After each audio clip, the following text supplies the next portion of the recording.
Okay guys, diri kita karon sa Tulip Festival sang Melbourne.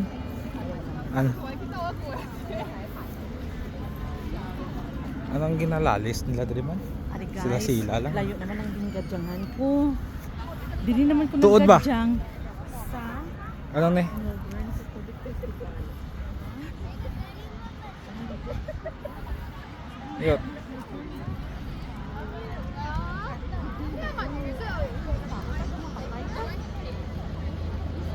Ano na ilang festival diri? Festival. Sa unada, kasita na ako makita to sa Busy siya ka wali man. Ka contest man siya, hindi siyang palupig. Siya. Tulip. Favorite flower ni Isme. Isme. Bezom tabi. Okay. Okay ah, tibay man ah.